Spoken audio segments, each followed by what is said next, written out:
Morning Express it is. It is now 18 minutes to 7, and glad that you're here with us this morning.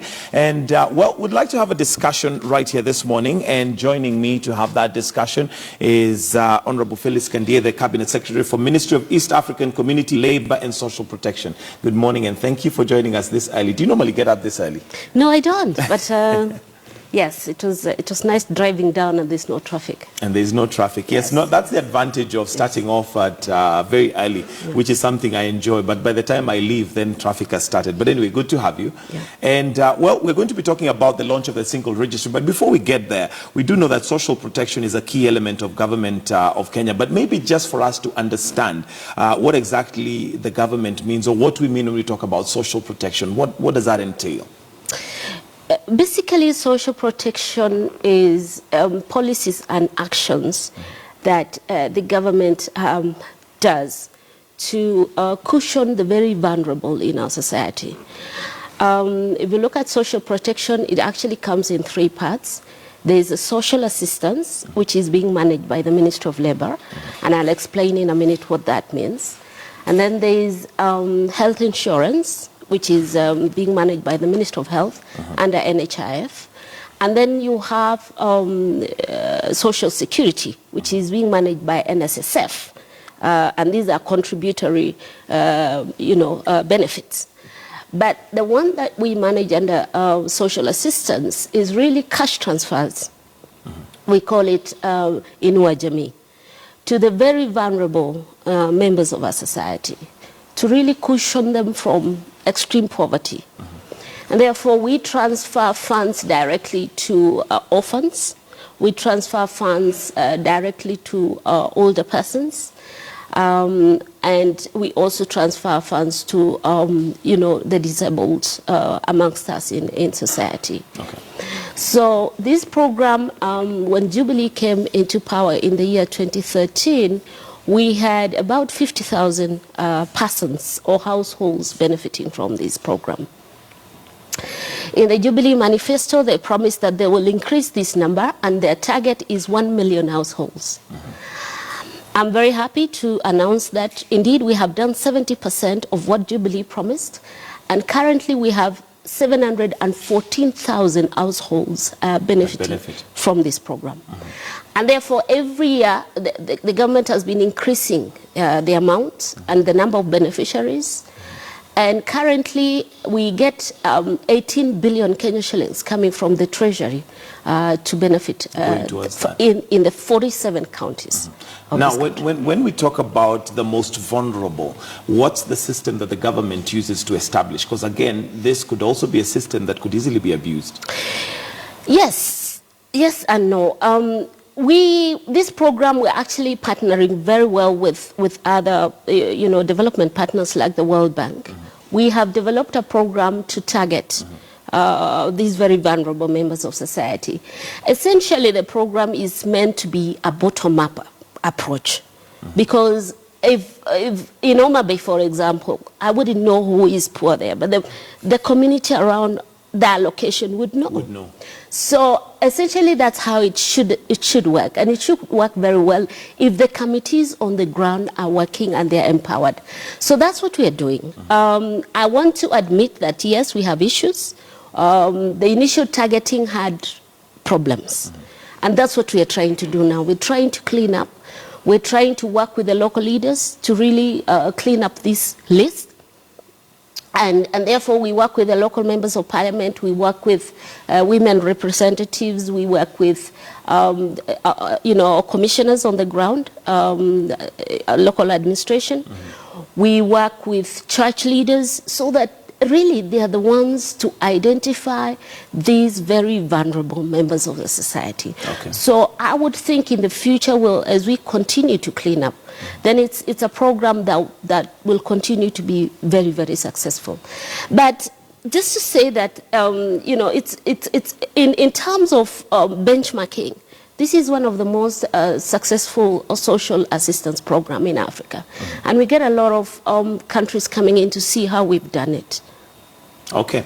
Now, what would be the envisaged future for this social system? I mean, if we use the example, say like the UK, they have the dole system, excuse me, where you have those who are unemployed have a way of earning just to ensure that there's not that dire poverty. If you move to the US, you also have the social security where people are able to get a certain amount of allowance from the government that is able to give them at least what we'd call basic upkeep. Is that the vision that possibly the Jubilee government has?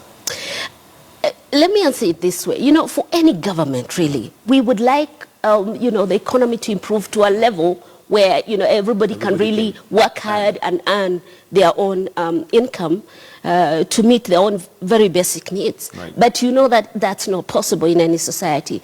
And therefore, I think the problem with this, the challenges we're facing right now, the program says that when you're 65 years and above, you qualify. Right. So we get all this demand from the ground, you know. People they're asking questions. Why is so-and-so getting and I'm not getting? I'm over 65 years old. But I want to tell this to Kenyans. Not everybody will benefit from this program.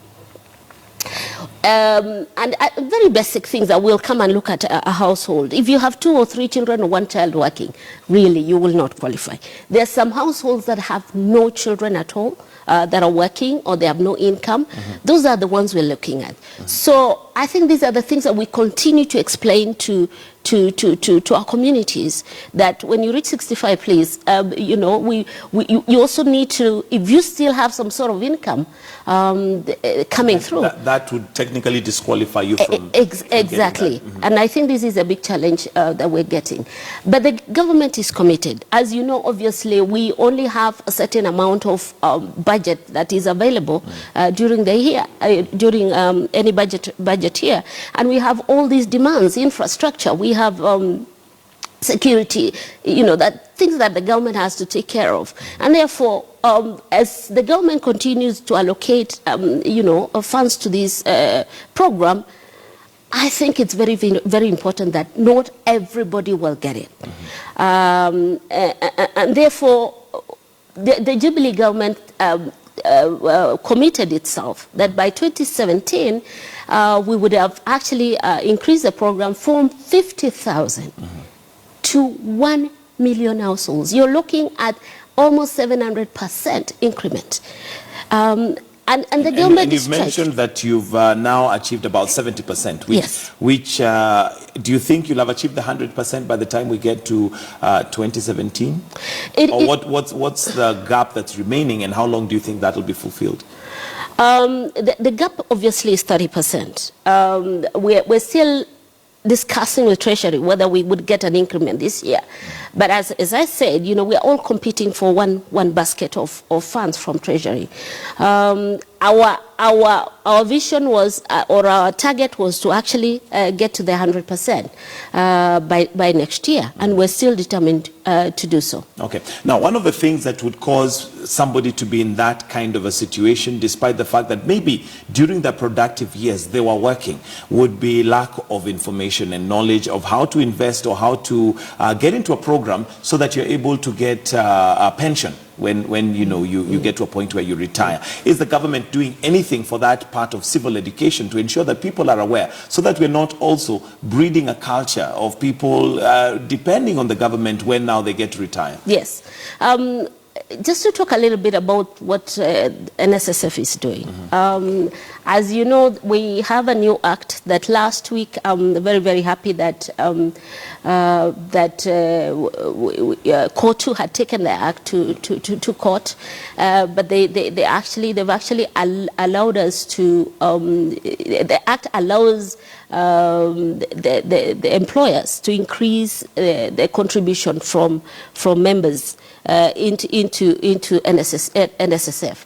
And therefore, through NSSF, we are educating people that you can actually increase your contribution and build, you know, a good chest that will be will enable you exactly. So through that arm of social protection, we're hoping that we can even be able to invest better for those who have contributed to NSSF. And there are quite a lot of reforms and transformational activities that we're doing under NSSF.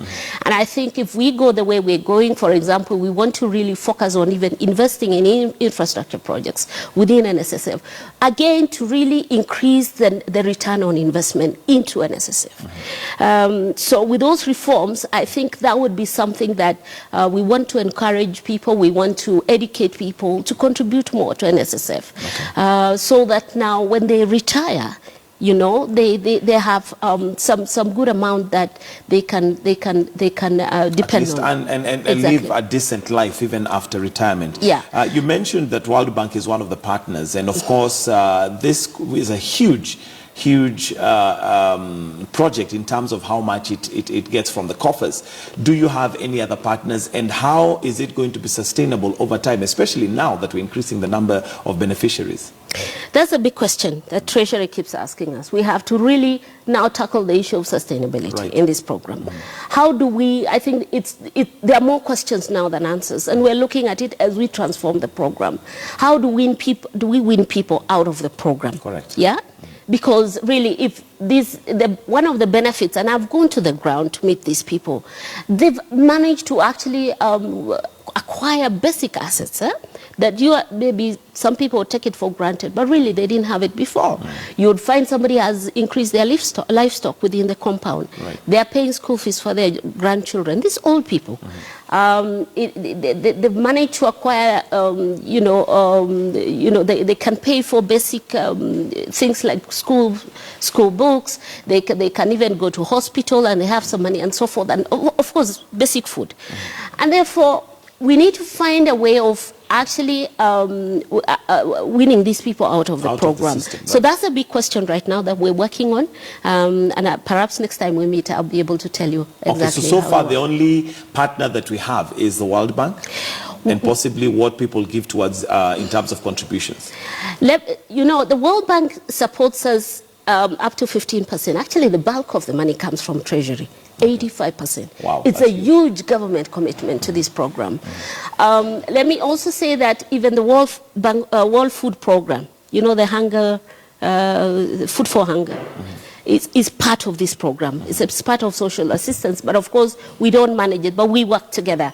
And therefore, as we work, we partner together to ensure that we meet the very basic needs of these very, very poor and vulnerable. Just to add to one more fact, that as we work with NHIF, we are currently targeting the old people to benefit from NHIF without contributing anything. So currently we have about 240,000 old people with NHIF cards that have been given, again to cushion them from going to pay fees. Exactly. So we have all these social partners working with us. We also have DFID. DFID actually meets sends funds to orphans and vulnerable children. But the bulk of the funds come from the Treasury. It comes from the government of Kenya, and this is huge. And now, is there a way of determining how much goes to who, depending on their need? Is there a system of checking, or is it just an amount that is given to those who are beneficiaries, and it's one amount, one size fits all? Yes, it's one size fits all, because we couldn't really, it was going to be very complicated for us if we were going to give them various amounts. So we do send 2,000 shillings every other month to these households. And as I said, we have all these committees on the ground really targeting them and ensuring that these funds are received. And then we still also have our officers on the ground. And then we get returns on a monthly basis on how those funds have with them. Then finally, let's look at the single registry that is bound to be launched. First of all, what is the single registry? Single registry, as I said, we are actually transforming this program because initially the three programs used to run in parallel. And we have various officers that would be working on the program on the old people, the program on the orphans, and the program on the disabled. And they would be going to various counties to either monitor and evaluate the program and so forth. So when we came to the ministry, we actually transformed the program, meaning that we are consolidating that program into one registry. Okay. So in a nutshell, the members of the public can actually ask for data for this county, who is benefiting, how much money has been sent, when was that money sent. All that information is all in one registry. Maybe just I'm told time is up. What's the benefit for that to every Kenyan? What is it that they're going to what is their reap benefit from that? I think in a nutshell it would really help us. Consolidating that program into one registry would help, especially the policymakers, in terms of planning, in terms of looking at where the gaps are. Why has the money not reached this county or this location or this person? People who have already passed on, like for example the old age, then we can be able to remove them from the program. So it's a very forward-looking way, of planning. Okay, right. Thank you very much. We are out of time, but thank you very much. And that is the Cabinet Secretary for Ministry of East Africa Community, Labour and Social Protection, Phyllis Kandie. Thank you very much for joining us this morning. Thank you. Well, do stay with us right here on Morning Express. For those of us on KTN News, next hour we're going to have our person of interest, and that is none other than the Governor for Mombasa County, Ali Hassan Joho. And for those of us on KTN Home, well, we'll switch to Life and Style. So for those of us who'd like to follow up on the interview with the Governor for Mombasa County, do stay with us on KTN News. For those of us on KTN Home, let's switch to KTN News. Otherwise, do stay with us right here. We'll be right back. Sitaki apende asipende, mimi ndio kiongozi wa serikali ya kaunti ya Mombasa. Hiyo ni namna hiyo.